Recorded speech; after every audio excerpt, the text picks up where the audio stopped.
हमें यह सुनिश्चित करना होगा कि कोई आउटसोर्सिंग कंपनी के माध्यम से किसी श्रमिक का शोषण न होने पाए। उसको उसका मानदेय, उसका वेतन जरूर मिले और आउटसोर्सिंग कंपनी के जितने भी अन्य खर्चे होते हैं, चार्जिंग होते हैं, वह गवर्नमेंट अपने स्तर पर उसको अलग से वहन करे, जिससे किसी भी श्रमिक का शोषण न होने पाए। हर श्रमिक सम्मान के साथ राष्ट्र निर्माण में अपनी भूमिका को मजबूती के साथ आगे बढ़ा सके। यह गवर्नमेंट की, सरकार की मंशा है और उसको हम आगे बढ़ाने के लिए प्रतिबद्ध हैं, क्योंकि जब श्रमिक खुशहाल होगा, जब अन्नदाता खुशहाल होगा, तो देश खुशहाल होगा। जब श्रमिक आगे बढ़ेगा, युवा शक्ति के हाथ को रोजगार होगा, तो विकसित भारत और विकसित उत्तर प्रदेश से दुनिया की कोई ताकत नहीं रोक पाएगी। किसी भी क्षेत्र में काम करने वाला व्यक्ति हो, अगर उसने श्रम और सेवा योजन के इस पोर्टल का उपयोग किया है, नियुक्ति पाने वाला और नियोक्ता भी दोनों को उसके साथ जुड़ना होगा। और यह सुनिश्चित किया गया है कि कोई भी नियोक्ता इस चीज को सुनिश्चित करेगा कि वह उस कार्मिक को पूरा वेतन उपलब्ध करवाएगा। उसके जो भी चार्जेज होंगे वह गवर्नमेंट उसको अतिरिक्त उसको देगी, लेकिन किसी भी कर्मचारी का या किसी भी कार्मिक के वेतन में कोई कटौती नहीं करेगा। और यह व्यवस्था हम उसके माध्यम से सुनिश्चित करने जा रहे हैं, एक बेहतरीन व्यवस्था जिससे किसी भी युवा का शोषण न होने पाए। और यह व्यवस्था हमारे कॉर्पोरेशन के माध्यम से, जो श्रम और सेवा योजन विभाग के माध्यम से बहुत जल्दी इसको हम आगे बढ़ाने जा रहे हैं। इसके माध्यम से हर व्यक्ति को रोजगार की गारंटी भी होगी, नौकरी की गारंटी भी होगी और उसको आगे बढ़ने का भी एक प्लेटफॉर्म मिलेगा। देखिए, मैं ये समझता हूं जो कर्मचारी हैं, सरकारी कर्मचारी की संख्या बहुत कम है, 2% सरकारी नौकरियां हैं, लेकिन उसके अलावा भी एक बहुत बड़ा सेक्टर जिसको हम प्राइवेट सेक्टर कहते हैं, और संविदा, ठेकेदारी, आउटसोर्सिंग के जरिए भी बहुत सारे कर्मचारी काम कर रहे हैं। उसी काम को सरकारी कर्मचारी 8 घंटे करता है, उसको 50,000 रुपए मिलते हैं। उसी के साथ काम करने वाला संविदा, ठेकेदारी, आउटसोर्सिंग वाला जो व्यक्ति है, कर्मचारी, वो भी 8 घंटे काम करता है, उसको 8,000 रुपए मिलते हैं।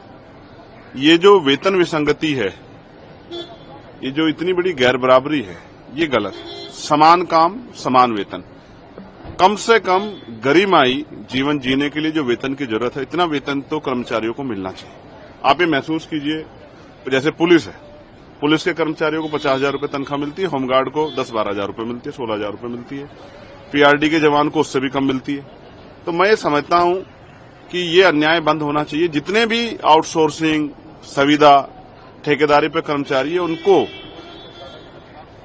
जितना काम वो करते हैं उसके मुताबिक जो है उनको सैलरी मिलनी चाहिए, ऐसी मेरी मांग है। और मैं केंद्र सरकार से मांग करता हूं कि वो कानून लाएं, समान काम, समान वेतन और समान सम्मान।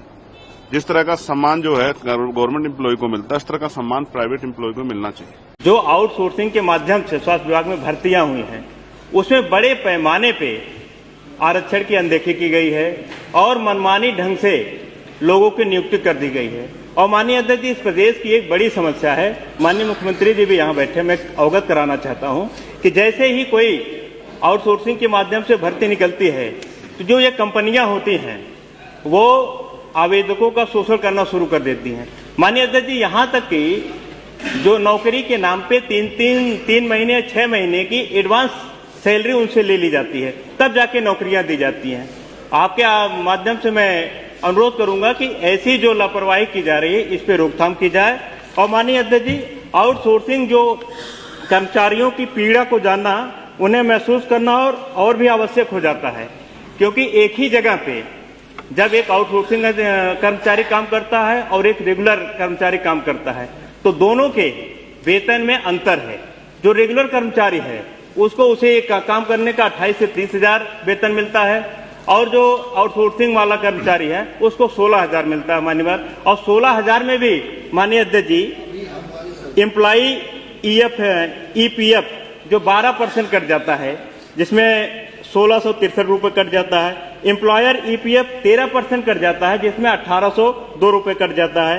एम्प्लॉई ESIC 0.7% कट जाता है, तो 104 रुपये कट जाता है। एम्प्लॉयर ESIC 3.25% कट के 450 रुपये कट जाता है। अगर माननीय अध्यक्ष जी इन सबको जोड़े तो 4,000 से ज्यादा रुपया एम्प्लॉय का कट जाता है। तो 16,000 जो वेतन सरकार कहती है उनको 12,000 से कम मिलता है, और जिसका 12,000 आता है उसको 9,000 से कम मिलता है। तो माननीय अध्यक्ष जी आज के इस महंगाई भरे दौर में 9,000 और 12,000 में किसी भी व्यक्ति के लिए अपना जीवन यापन या परिवार का जीवन यापन करना बहुत कठिन काम है। माननीय अध्यक्ष जी आपके माध्यम से माननीय मंत्री जी से मेरे 2 छोटे छोटे अनुपूरक हैं। क्या माननीय उप मुख्यमंत्री जी बताने की कष्ट करेंगे कि प्रदेश में 2022 से अब तक कितने पदों पे भर्ती हुई है और उसमें आरक्षण के नियमों का पालन हुआ है? तो क्या माननीय जी अवगत कराना चाहेंगे कि कितने बैकवर्ड के लोगों को नौकरी दी गई, कितने SC के लोगों को नौकरी दी गई और कितने EWS को नौकरी दी गई? उसके अलावा जो बचता है माननीय अध्यक्ष जी 40%, उसमें किन किन लोगों को नौकरी दी गई है? ये अनुपूरक है। और दूसरा अनुपूरक ये है, क्या माननीय मुख्यमंत्री जी बताने का कष्ट करेंगे कि प्रदेश में जो भी स्वास्थ्य विभाग से भर्तियां हुई हैं जिनका वेतन बहुत कम है, उसको बढ़ाने पे क्या सरकार विचार करेगी? हाँ तो कब तक, नहीं तो क्यों?